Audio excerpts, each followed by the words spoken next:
Ladies and gentlemen.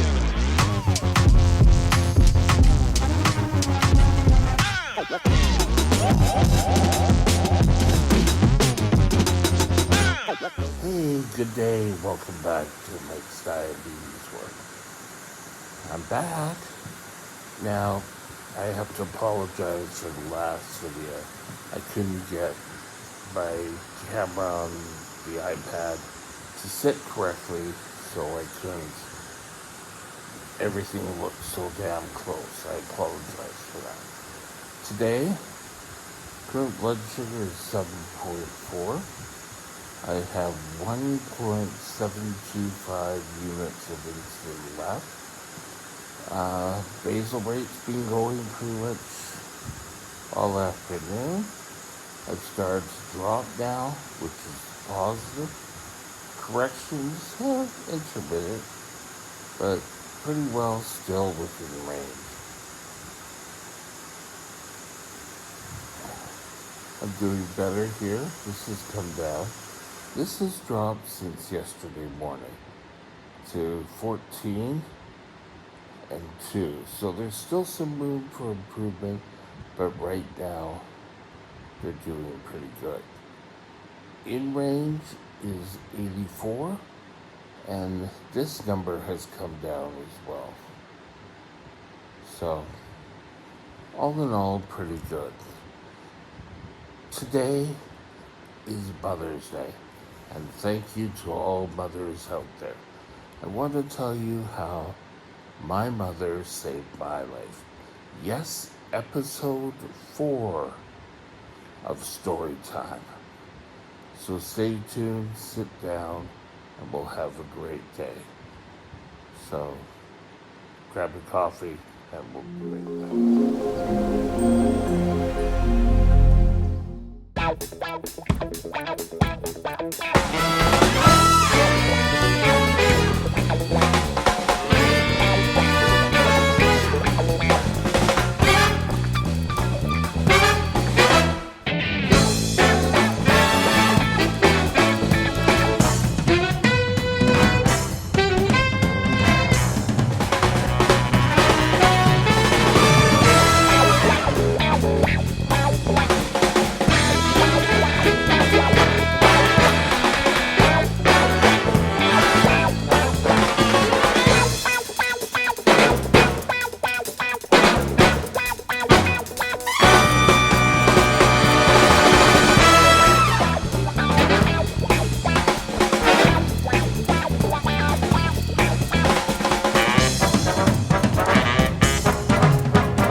Okay. Grade 8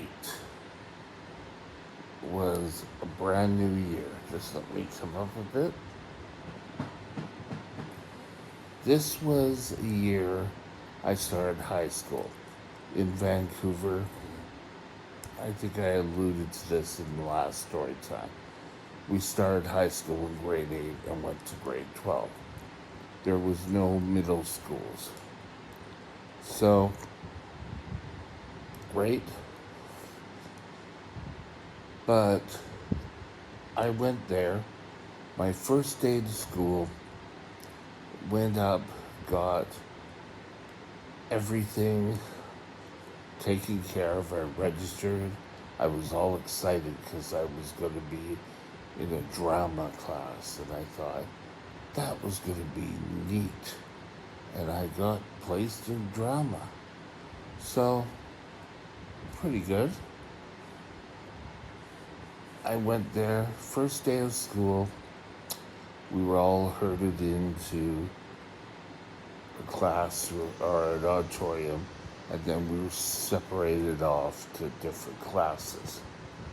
I got 8F, which was the homeroom teacher was Mr. Gatto.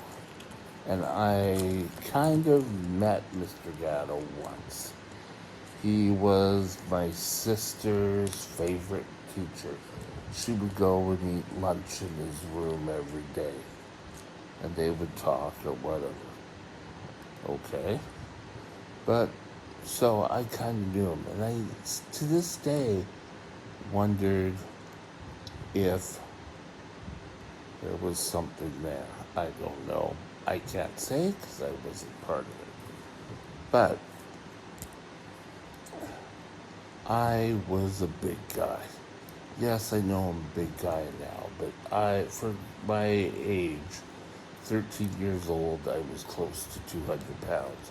Actually, I think that summer I broke 200. I didn't really have too much to wear because we were going to go school clothes shopping. You know, we only had half a day or something. And we were going to do that the next day or somewhere along the lines. I got dressed and I put on the red Star Wars shirt. And Star Wars was a big hit movie. So I head up to school, went there, was called to go with my teacher. We went up to his room, and it was kind of neat because it was a chemistry teacher's room. So the first half of his classroom was all desks. The second half was workspace where they could perform the experiments, I guess. I never had him as a teacher, except for homeroom. Anyway, we went through, I started school. All of a sudden, I started to get thirsty. Huh. You know, it would start to get noticeable. During classes, I would stop at the water fountain, make sure I was fully hydrated before classes. And things progressed. I started not making it through classes. I had to drink an awful lot of liquids. I had to start using the washroom quite a bit.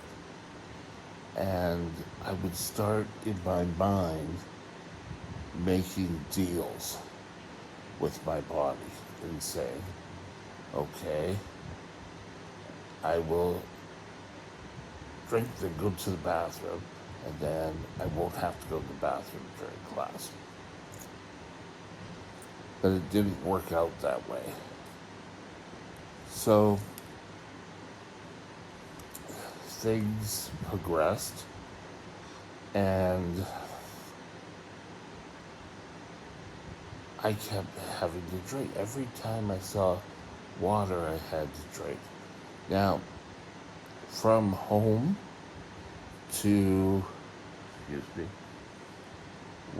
from home to the school and back, there was a house, and they had a hose on the outside. So I couldn't make it from home to school. And I would stop there, turn on the water faucet, drink, roll it back up, and go off to school. And I did this for probably about 2 weeks. And after the first week, I came and there was a little cup. You know, one of those little camping mugs. Note on it said, "This is for you and to drink water." Okay, wonderful. But no matter, I would stop drinking water altogether, but I would still have to go to the bathroom. My mom had made comments going to school, and she would start, "You're losing weight." And of course, I'm thinking, yes, it must be. I've heard this magical puberty, and I must be hitting it right. So things progressed, and I would come home from school. I would drop my school bag. I would drink, maybe get up for dinner, and I'd be out. I slept from 3 till um, the next morning, so 6 or 7 the next morning. And during that night, or these nights, I was up and down, up and down, all night, sometimes as little as half an hour. I was going. I wasn't feeling the greatest. I was always low. But, you know, things progressed. And one night, my mom was going out to bingo. That was her hobby. You know, the neighborhood women and my aunt would go and play bingo every night at some Catholic school or whatever. And before she went, I was in um, the kitchen drinking a huge glass of water. I was just, I can't speak when you're this high. So she said, bye, okay. And then when she came home, she had a good night, by the way, but when she came home, I was still drinking. And she said, oh, Kitty, have you been there drinking the whole time I was away? And I said, no, I've just been so thirsty lately. So that night I slept. I got up a few times. And the next morning, I was allowed to sleep in until 9 o'clock. That was great. She woke me up and said, hurry up, get dressed. You have a doctor's appointment. And here, she gave me some sort of jar. Here we have to take a urine sample. So, okay. I took the urine sample and took it to the doctor, and my mom and I in the exam room, I can picture it to this day. Oh, well, his urine is showing sugar and it's showing ketones. But, that could be just because he's lost weight. Okay? I didn't think of it. I had to go for what would have been sort of a glucose tolerance test they have now. I didn't have to do that. We went and got a fasting blood sugar. Then we went out for breakfast or lunch by that point. And then 2 hours later, I came back and took blood. He said he'd call the next day. Well, when I came home from school at lunch, because we weren't that far from, the school, Mom said, oh, he hasn't called yet, let me call him. And the doctor said, oh, the test results, I don't have them as of yet. But don't worry about it, because if they haven't rung, things are going to be okay. So I went out to school going, oh, thank God I didn't have diabetes. You know, I thought, okay, I was just growing up and this was a part of it. By the time I got home, it was a different story. I got in, put down my bag. I was about to go lie down because I was still exhausted. And my mom said, have a seat. And I sat down and she said, Mike, you have diabetes. To me, okay. I was so glad I didn't have it. And then when I was told I had it, it was like, oh, okay. Because I just wanted to have a drink and go lie down.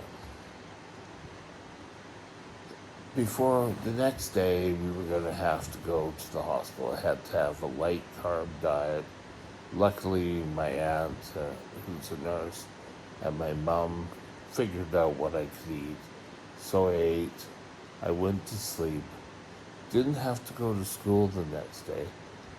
I went to grab a bag, like a luggage bag from downstairs, and my mom looked at me and said, you're wasting away.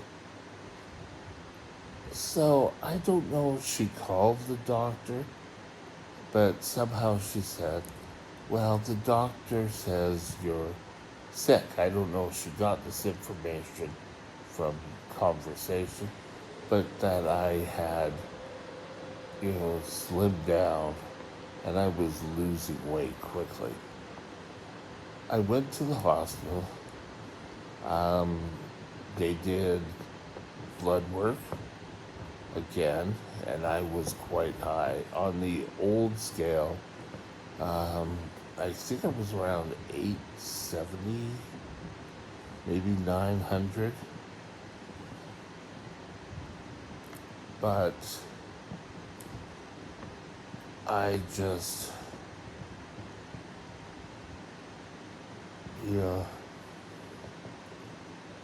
didn't have to have an IV. I just remember my dad got me a little portable TV I could have in the room. We'd sit there and watch game shows all day, my mom and I, during the breaks from learning about diabetes. But to this day, I always have to say thanks to my mother, because if it wasn't for my mother, I wouldn't be here. And I know people say that all the time, but for me, it was true. I wasn't here because of my mother. Not only in the original state, but if she didn't pick up on that I was sicker than I was, I probably would have been close to death. So, just something to, really to think about. So, if you have anyone, whether you're a teacher, a pastor, another adult, look out for these signs. Are they excessively drinking? Is there weight loss? Is there constant use of the restroom? Are they tired? Is their mouth so dry that it's cracking? Tell the parent maybe they should get a test for diabetes. You want every kid to live a long, healthy life. In my idea, I was never really upset I have diabetes. Yeah, sometimes I have a bad day, but I lost all the weight when I went back to school. Everyone thought I was a new student. Surprise, surprise. So thank Mom. Have a great day and happy Mother's Day. Bye now. My email address is Mike's Diabetes World at gmail.com. All one line. Drop me